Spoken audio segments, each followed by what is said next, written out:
memes, cara, os memes, não é possível isso. Bom, será que eu vou ter problema sobre aula de bonezinho? Melhor não, né? Meu bonezinho do Exército Zapatista de Libertação Nacional, Exército Revolucionário de Chiapas, no sul do México. Esse aqui é direto da fonte da minha estadia em Chiapas para conhecer as práticas das escolas zapatistas, que eu não tive muito êxito em conhecer as escolas em si, só dei uma passada por lá, mas eu voltarei lá ainda. É uma experiência muito bacana das escolas zapatistas, porque se tem uma coisa que eu aprendi ali no México em 2018, quando eu fui, é que eu era um pensador anárquico, muito radical, e eu acreditava que não fazia tanto sentido nós pensarmos em uma educação escolar. Quando eu estive ali e o meu aprofundamento das leituras de Paulo Freire, especialmente nos últimos anos, me fizeram pensar ao contrário. Se as escolas existem como espaço de educação, acredito que nós tenhamos que utilizá-las realmente como espaço de educação e não somente como espaço de doutrinação disciplinar, única e exclusivamente para o mercado, de formar somente trabalhadores para o mercado. Temos que na escola ensinar tudo aquilo que seja necessário para a formação das crianças e dos estudantes. E as minhas experiências e as minhas conversas lá em Chiapas foram bem interessantes nesse sentido. Eu tenho até alguns livros sobre educação zapatista, aí uma outra hora eu passo para vocês. Eu até tenho aqui sim, sobre as escolas zapatistas, principalmente sobre a autonomia e a educação indígena. Tá aqui, ó. Olha que maravilha. Isso aqui é um negócio espetacular, cara. Que foi produzido justamente pelo Bruno Baronet, mas justamente das estadias dele e das passagens dele nas escolas zapatistas, nos chamados caracoles zapatistas, que é o nome das comunidades. Por que caracoles? Por causa da não hierarquia da organização social e política e econômica das comunidades zapatistas. Os zapatistas surgiram no México em 94, já existiam antes. Eles promoveram algumas revoltas armadas, inclusive, contra a neoliberalização do México e contra a venda das terras nativas das florestas de Chiapas lá nos anos 90. Eles se revoltaram, eles se rebelaram e tiveram grande solidariedade internacional. Porque foi o primeiro grupo social que se manifestou através da recém-criada e estabelecida internet. Então acredito que vale a pena vocês conhecerem um pouco essas experiências. É um negócio bem interessante. É muito parecido com as experiências das escolas anarquistas do século XIX e do século XX. Ou mesmo das experiências de Summerhill, né? Bom, enfim, não vamos voltar. Eu falo essas coisas por quê? Pelo seguinte, porque elas todas têm pertinência para vocês perceberem que o universo da educação, principalmente alguns de vocês que não são muito conhecedores da educação em si e de todas as questões que estão ao redor da educação e da ciência pedagógica, eu sempre trago essas sugestões e essas situações que podem provavelmente ser lição muito desconhecidas, tá? Bom, a questão é a seguinte, então. Eu estava falando para vocês sobre ciência moderna e modernidades. Deixa eu voltar à modernidade um pouquinho para explicar sobre a pós-modernidade. Vamos pensar que o surgimento das ciências modernas no século XVII foi um acontecimento revolucionário. Por que revolucionário? Porque a sua intenção era quebrar um dogma que se impunha como uma verdade que se impunha como uma prática coletiva social, política, cultural e econômica.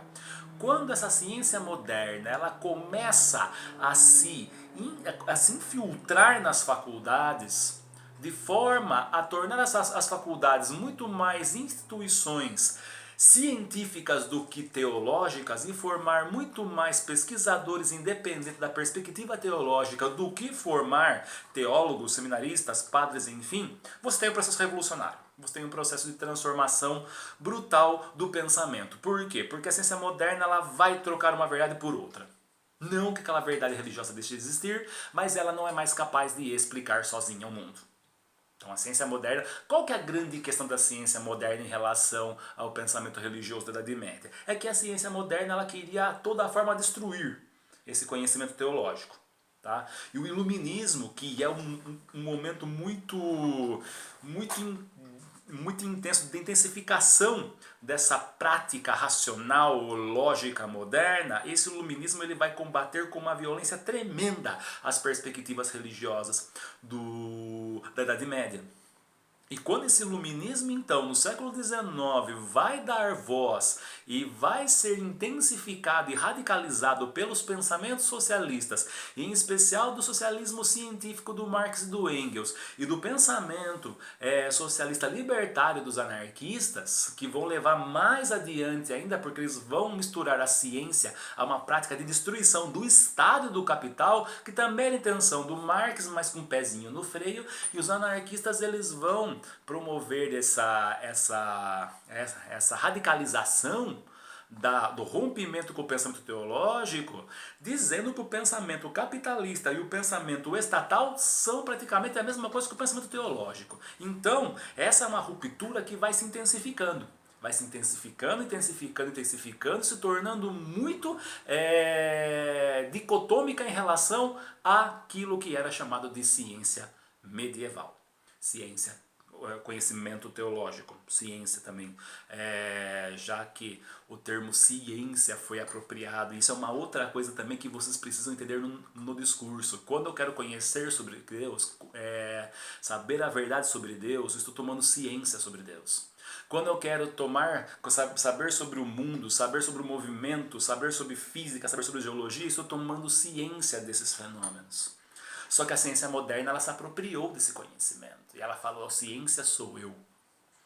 A ciência sou eu que faço. O que você faz é superstição. Vamos voltar a Spinoza. Superstição é mentira. Porque você está criando um senso comum superficial para enganar os trouxas, para você dominar os trouxas. Ora, quando o Estado e o capital rompem com a Igreja na criação dos Estados modernos do século XVII, XVIII e principalmente no XIX, o que esses Estados fazem? Eles acabam se apropriando do conhecimento científico que vai ser financiado a largos passos pelos Estados capitalistas. O grande estopim disso, desse financiamento da ciência pelos estados capitalistas, nós vamos ver no século XX. Como nós vamos ver no século XX? Principalmente pela indústria armamentista. A Batalha de Verdun, na França, onde você tem aquele massacre escabroso na Primeira Guerra Mundial, cara. Não é nem só na Segunda, Primeira Guerra Mundial. E na Segunda Guerra Mundial você vai ter uma intensificação e o ápice dessa ciência moderna. Como você vai ter o ápice? Um sistema estruturado, uma sistematização brutal, intensa, violenta e muito competente de extermínio de gente.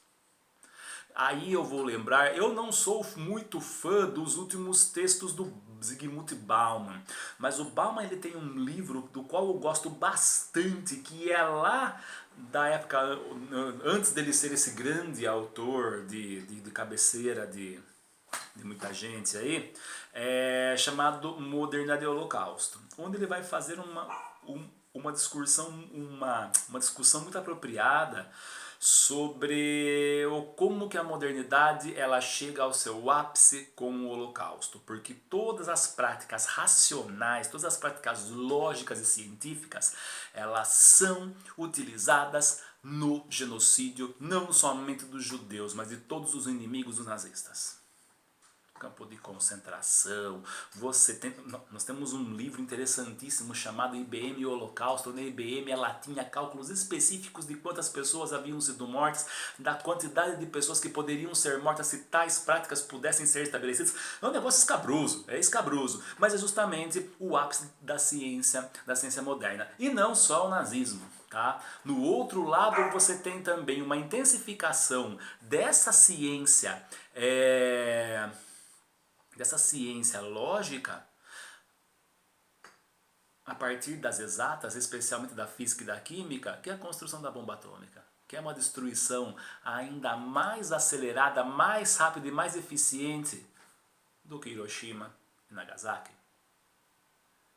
Então, ali você tem o ápice da utilização da ciência e da racionalidade moderna. Ah, Rodrigo, mas a ciência trouxe muitas coisas boas. Você tem, por exemplo, na questão sanitária, você tem as vacinas contra a polio, você tem as vacinas contra a varíola, você tem, sem dúvida.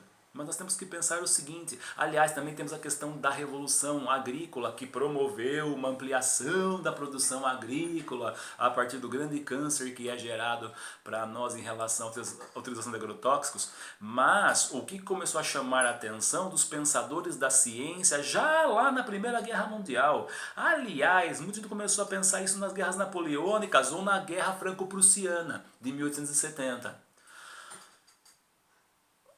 O que essa ciência está fazendo? O que essa ciência vem a fazer?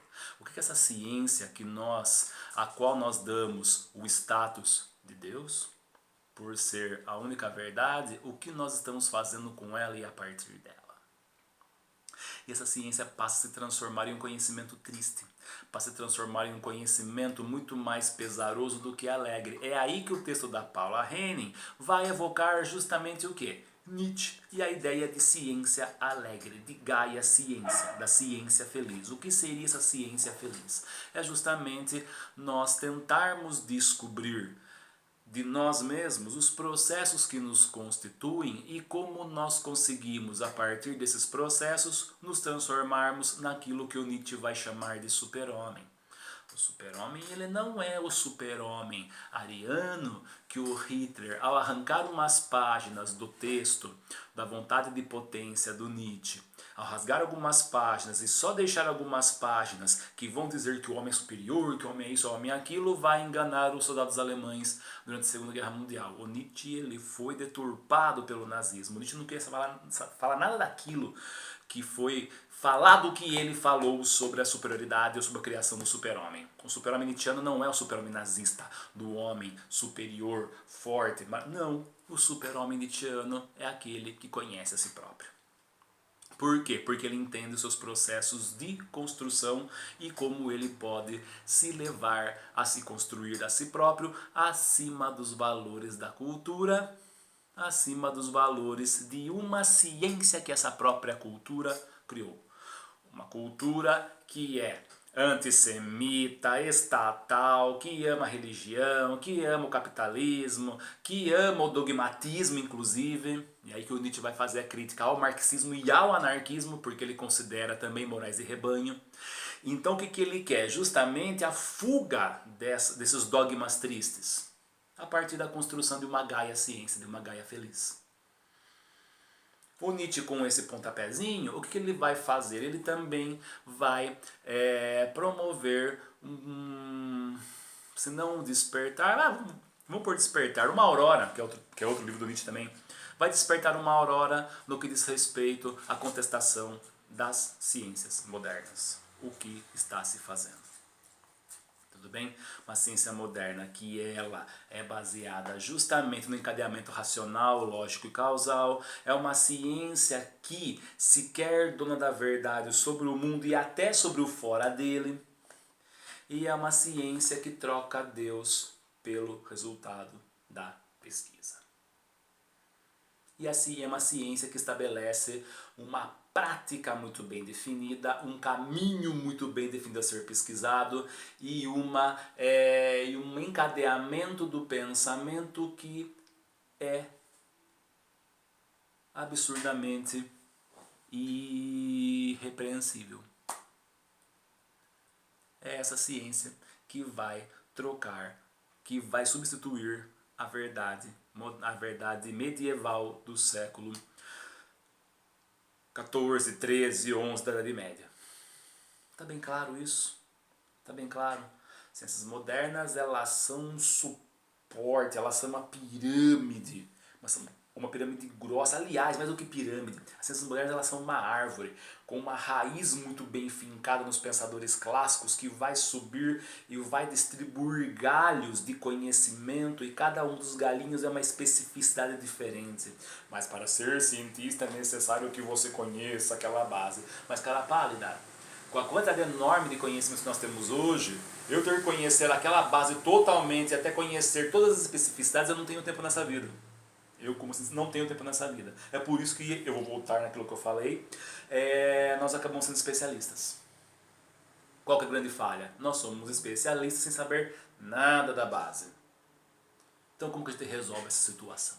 Como é que a gente resolve esse problema? Como que a gente resolve essa falta de base, essa especialização demasiada e ao mesmo tempo esse dogmatismo brutal que se impõe como uma verdade e geralmente uma verdade dos vencedores na disputa paradigmática dentro das ciências.